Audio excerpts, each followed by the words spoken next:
नमस्कार दोस्तों, मैं हूं लोकेंद्र मिश्रा और आप सबका स्वागत है आज के इस क्लास में।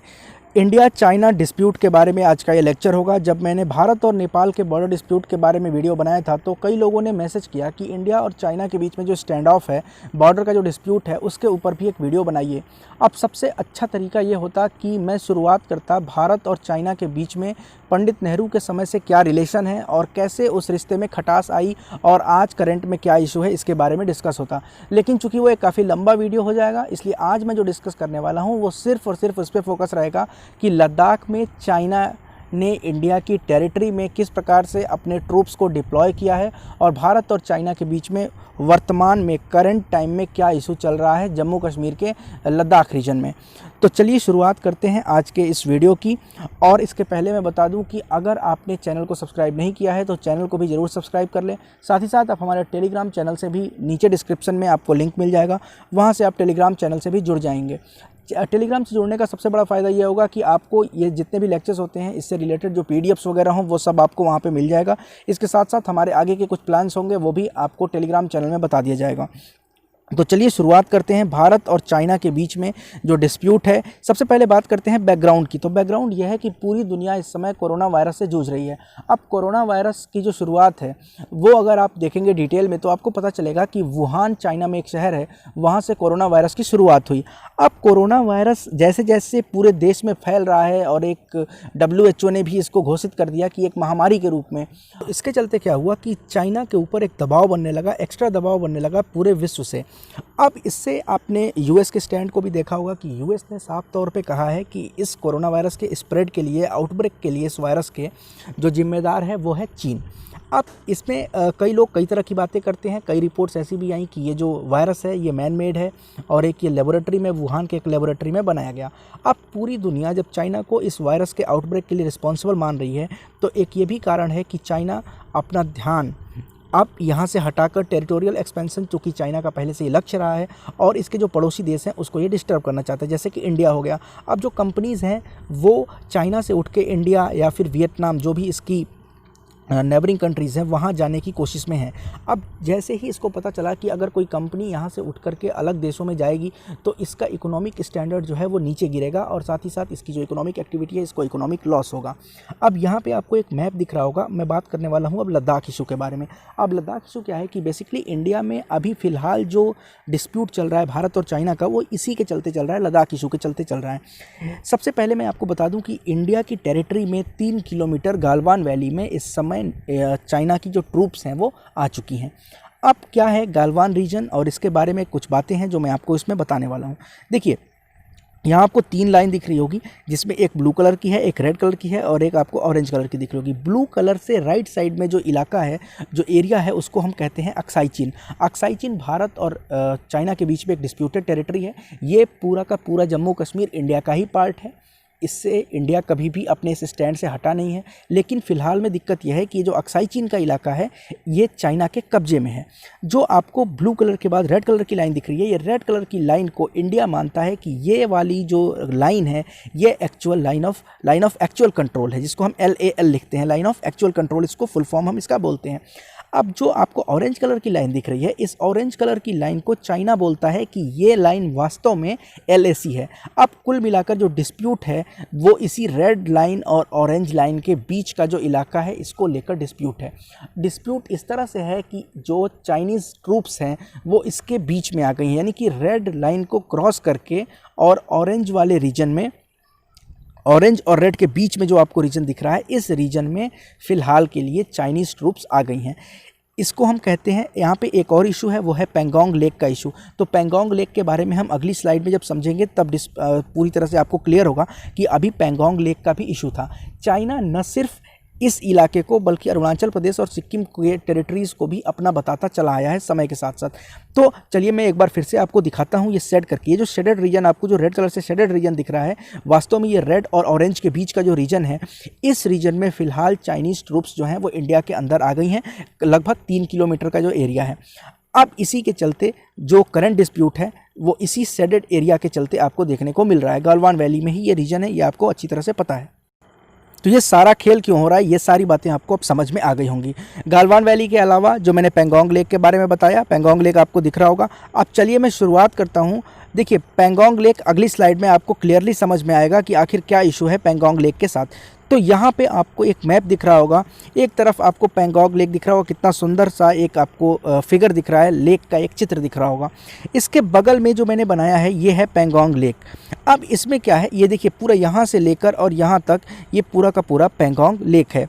पेंगोंग लेक सिर्फ और सिर्फ इंडिया में नहीं है बल्कि चाइना में भी इसका कुछ पार्ट है, यानी कि इंडिया के बॉर्डर के बाहर चाइनीज़ एरिया में भी ये पेंगोंग लेक फैला हुआ है। अब डिस्प्यूट यह है कि इंडिया के हिस्से में जो पेंगोंग लेक का पार्ट है इसमें भी कुछ पार्ट को चाइना कहता है कि वो उसकी टेरिटरी में है। हिमाचल प्रदेश के कुछ हिस्से को बता रहा है, अरुणाचल प्रदेश के कुछ हिस्से को बता रहा है, सिक्किम को बता रहा है, और साथ ही साथ पेंगोंग लेक और गालवान वैली ये मतलब रिसेंट इशू में आपको समझ में आ रहा होगा ये सारी बातें।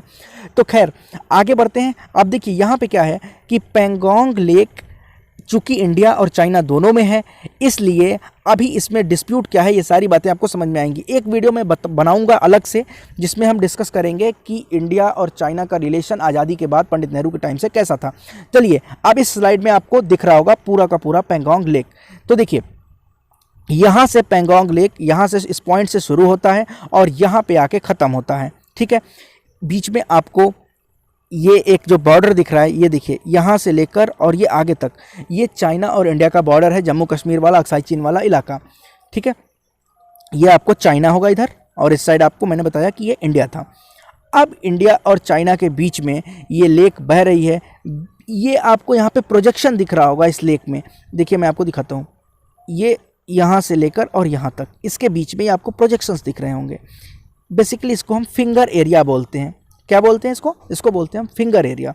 देखिए ये ऐसे उठा हुआ है, प्रोजेक्शन मतलब उंगली के जैसा, 5 उंगलियां ऐसे होती हैं वैसे ये उठा हुआ है, इसको फिंगर एरिया कहते हैं हम, ठीक है। अब इसका प्रोजेक्शन कैसा है ये मैं आपको यहाँ पे बना के दिखाता हूँ। देखिए ये यहाँ पे ये ऐसे ऐसे करके कुल 8 फिंगर्स हैं, 8 ऐसे प्रोजेक्शंस हैं।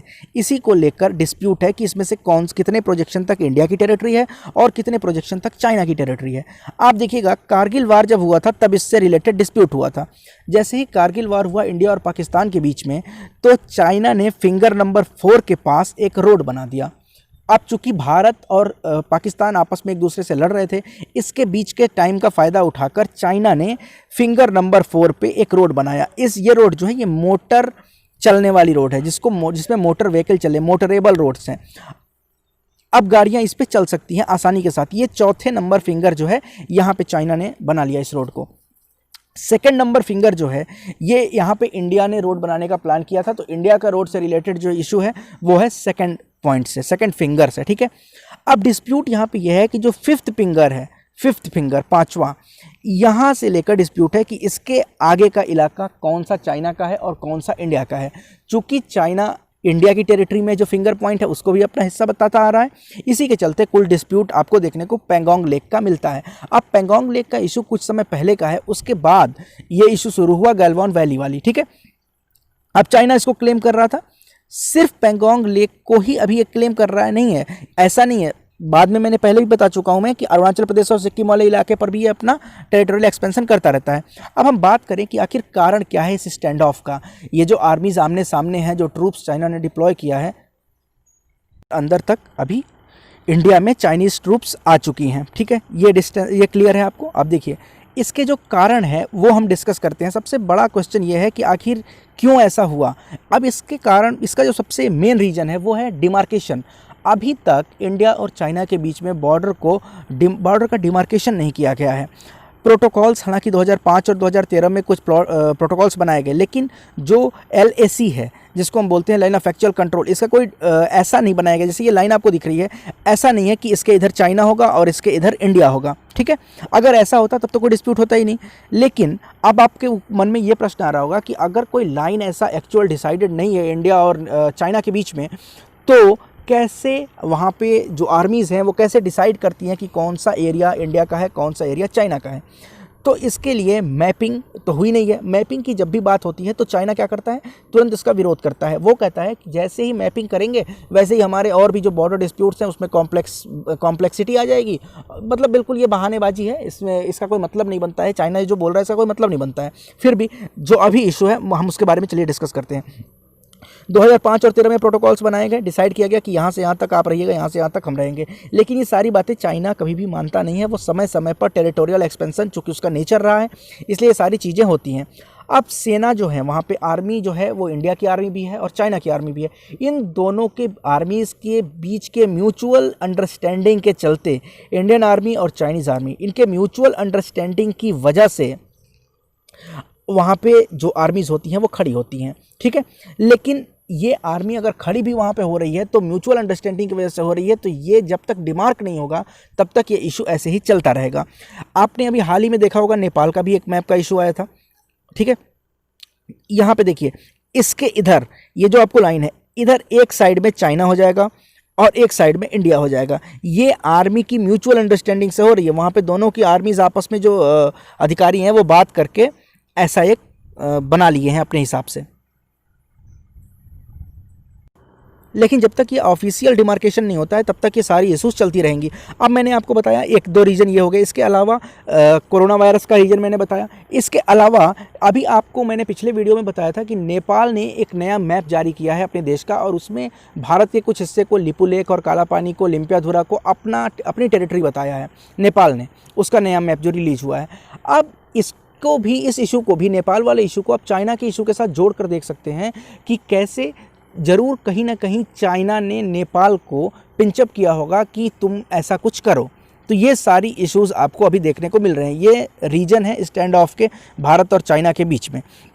इसके अलावा इंडिया ने सपोर्ट किया था कोरोना वायरस के ओरिजिन के लिए। कोरोना वायरस का ओरिजिन कहाँ हुआ, इसके बारे में बातचीत जब हुई तो इंडिया ने सपोर्ट किया कि हाँ, हमें ये जानकारी लेनी चाहिए कि आखिर इस वायरस का ओरिजिन कहाँ है, कैसे ये वायरस की शुरुआत कहाँ से हुई है। अगर ये सारा रिसर्च सामने आ जाता है तो हो सकता है कि चाइना इसमें फंस जाए। तो ये कुछ कारण है जिसके चलते भारत और चाइना के बीच में अभी फ़िलहाल करंट में स्टैंड ऑफ चल रहा है। अब देखिए, कंपनीज अगर चाइना से जाएंगी और उसके नेबरिंग कंट्रीज में जाएंगी तो चाइना को इकोनॉमिक लॉस होगा। तो एक तो कारण ये है। इसके साथ साथ डिमार्केशन नहीं है, प्रोटोकॉल्स जो बनाए गए 2005 और 2013 में उसको भी चाइना नहीं मानता है। इसके साथ साथ आप ये भी देख सकते हैं कि नेपाल ने एक जो नया मैप बनाया, इसको भी आप इस इशू के साथ जोड़कर देख सकते हैं। खैर, ये तो कुछ बात हुई जो अभी करंट में लद्दाख इशू से रिलेटेड हो गया। इसके अलावा चाइना और भारत के बीच में और भी कुछ डिस्प्यूटेड टेरिटरीज़ हैं, जैसे कि अरुणाचल प्रदेश है, सिक्किम है, उसके साथ साथ उत्तराखंड और हिमाचल प्रदेश के कुछ क्षेत्र हैं। इन सारे क्षेत्रों में चाइना समय समय पर अपना टेरिटोरियल एक्सपेंशन को क्लेम करता रहता है और चाइना ये बताता रहता है कि ये सारे का सारा इलाका उससे रिलेटेड है। जब हम डिस्कस करेंगे डिटेल में भारत और चाइना का रिलेशन आज़ादी के बाद पंडित नेहरू के टाइम से, तब हम इस सारी बातों को डिटेल में एक बार डिस्कस करेंगे। हमने ये सारी चीज़ें आज समझी, जो करंट इशू है इसके बारे में समझा, पेंगोंग लेक के इशू के बारे में भी हमने समझा। अब अगले वीडियो में हम डिस्कस करेंगे आपके साथ वो भारत और चाइना का क्या रिलेशन है, वो डिटेल में डिस्कस करेंगे। तब तक के लिए मैं आशा करता हूँ कि आपको ये सारी वीडियो पसंद आएगी। अगर आपको ये वीडियो अच्छा लगता है तो लाइक करें, कमेंट करें, शेयर करें, चैनल को सब्सक्राइब करें और साथ ही साथ हमारे टेलीग्राम चैनल से भी जरूर जुड़ें। बहुत बहुत धन्यवाद आप सबका। Thank you so much.